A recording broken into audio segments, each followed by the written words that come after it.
राज्य के मुख्यमंत्री को चुनौती देता हूं, ये है सनत मल्ला का ताकत। उत्तर प्रदेश में योगी सरकार को जाके चैलेंज देना, ये है सनत मल्ला का ताकत है साथियों, ये है ताकत। किसी व्यक्ति को अगर समझना है ना, उसको किरदार को समझिएगा ना, ऑटोमेटिक पता चल जाएगा वो इंसान क्या है। इसलिए साथियों, आने वाले समय में बड़ी लड़ाई है। आप लोग बड़े संख्या में यहां आए हैं, आप सभी को धन्यवाद देता हूं। साथ ही जितने भी हमारे नेतागण हैं, आप सभी को धन्यवाद देता हूं। अब समय चला गया है, किसी के सामने में कटोरा लेकर भीख मांगने का समय जा चुका है। अगर आपके शरीर में खून है तो आप वो खून को दिखाइए और लड़िए, अपना हक अधिकार सत्ता को प्राप्त करने का काम कीजिए साथियों, करने का काम कीजिए। आज बिहार में हम 22 कुरी हैं, 22 कुरी का 10.5% वोट बैंक है। अगर बिहार में एक नंबर पे कोई जाति है तो हमारा यादव भाई 14% और दूसरे नंबर पे कोई जाति है तो वो है निषाद समाज 10.5% की संख्या में जाती है। किसी को 4 पन्ने में लिख देने से क्या हम अलग हो गए? इसके भरम में नहीं रहना, इसके लिए लड़ाई नहीं लड़ना है। किसका कोड क्या है, उस कोड के पीछे हमें नहीं भागना। हर किसी को पता है कि बिंद हो, बिलदार हो, नोनिया हो, बला हो, चाय हो, तियर हो, बनपर हो, गोरी हो, सब एक ही निषाद है। उसमें कोई किंतु परंतु नहीं, सब में आपस में बेटी रोटी होता है और सब मिलकर हम लोग लड़ाई लड़ रहे हैं।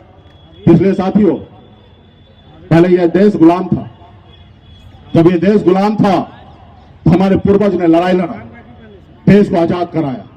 और जब देश आजाद हुआ तो बाबा साहब भीमराव अंबेडकर ने हमें एक संविधान बना के दिया और संविधान में हमें एक ताकत दिया, ऐसी ताकत दी।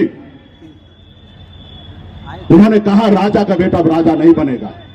इस देश में राजा का बेटा राजा नहीं बनेगा, जिसके पास वोट होगा वही राजा बनेगा।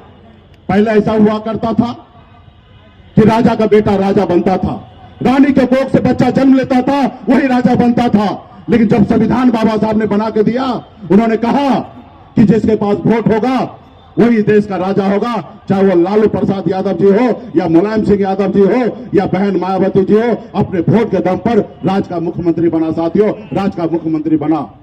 कल आप भी अपने वोट को, ताकत को समझिएगा, अपने नेता, अपने दल के साथ रखिएगा, तो आपका बेटा भी, आपका भाई भी, आपके आने वाला पीढ़ी भी राज्य का मुख्यमंत्री बन जाएगा साथियों, राज्य का मुख्यमंत्री बन जाएगा। चाहे वार्ड का चुनाव हो, चाहे मुखिया का चुनाव हो या सांसद या विधायक का चुनाव हो, अपने को हमेशा चुनाव उसी को करना है जिससे आपका समाज का कल्याण होगा। आपका अपना कौन है, पराया कौन है, उसको समझना पड़ेगा, तब जाके आपका समाज आगे बढ़ेगा साथियों, तब जाके आगे बढ़ेगा। आज बिहार में हम इस मुकाम तक पहुंचे हैं, हमें किसी ने हमारा विरासत हमें नहीं दिया कि बाप दादा ने हमारे लिए पॉलिटिकल पार्टी बना के दिया। अगर दिए होते तो डायरेक्ट हम डिप्टी सीएम और मुख्यमंत्री बन जाते, लेकिन नहीं भी मिला। आज हमें संघर्ष करना पड़ रहा है। आज अगर हम संघर्ष करेंगे तब हमारे आने वाला पीढ़ी को बगैर संघर्ष किए हुए राज्य का मुख्यमंत्री बनेगा साथियों, जैसे तेजस्वी प्रसाद यादव बन गए। तो आने वाला समय में बहुत सारी लड़ाई है। आप लोग आए इसके लिए बहुत बहुत धन्यवाद। एक होइए, आपस में लड़ाई नहीं लड़िए, आपस में कम ज्यादा होगा। कल आप हमारे साथ थे, किसी कारण कुछ होगा, आप हमसे दूर हो जाइएगा, लेकिन कुछ देर के लिए होइए और अपने आने वाला पीढ़ी के लिए लड़ाई लड़िए। किसके घर में लड़ाई नहीं होता है? मियां बीवी में लड़ाई होता है, भाई भाई में लड़ाई होता है, लेकिन लड़ाई फिर आपस में सुलह होता है। हमें जैसे आपने निमंत्रण दिया, हमें बहुत खुशी हुआ कि आप हमारे अपने हैं। आपके हक अधिकार के लिए आप भी लड़िए, हम भी लड़ते हैं। अगर आप और हम लड़ाई लड़ते रहेंगे तो समाज बर्बाद हो जाएगा, क्योंकि हमसे लड़ने के लिए देश के प्रधानमंत्री हैं, हमसे लड़ने के लिए देश के गृह मंत्री हैं, हमसे लड़ने के लिए राज्य का मुख्यमंत्री हैं। और जब तक आप हमारे साथ रहिएगा, दुनिया का कोई ताकत नहीं है, कोई माइका लाल नहीं है कि सनत मल्ला को हरा देगा। जिस रोज आप हमारा साथ छोड़िएगा उसी रोज हम हारेंगे, वरना जब तक आप हमारे साथ रहिएगा, दुनिया का कोई ताकत नहीं कि मुकेश सहनी को हरा देगा साथियों। इसलिए हम सभी को एक साथ रहना है। आने वाला समय में जो आपका उद्देश्य है वो उद्देश्य पूरा करेंगे। हमारी एक नहीं लड़ाई है कि एक दो सांसद की लड़ाई लड़ना है, हमें अपना बिहार में सरकार बनाना है। हमें ऐसी शक्ति चाहिए कि दिल्ली में जिनकी भी सरकार बने वो हमारी बात माने। इससे पहले भले 4 ही विधायक था मेरे पास और बीजेपी वाले के 74 गो था, लेकिन हमारा 4 गो ही था। अगर हम चाहते तो सरकार गिरा सकते थे। उस समय में मुख्यमंत्री से मिलने के लिए जाने के लिए हमें टाइम नहीं लेना पड़ता था, सीधा निकलते थे, जाते थे। जो हम चाहते थे वो सरकार में होता था। कल्पना कीजिए 4 विधायक में मैंने ऐसा कर दिया। और जब 40 होगा तब क्या होगा?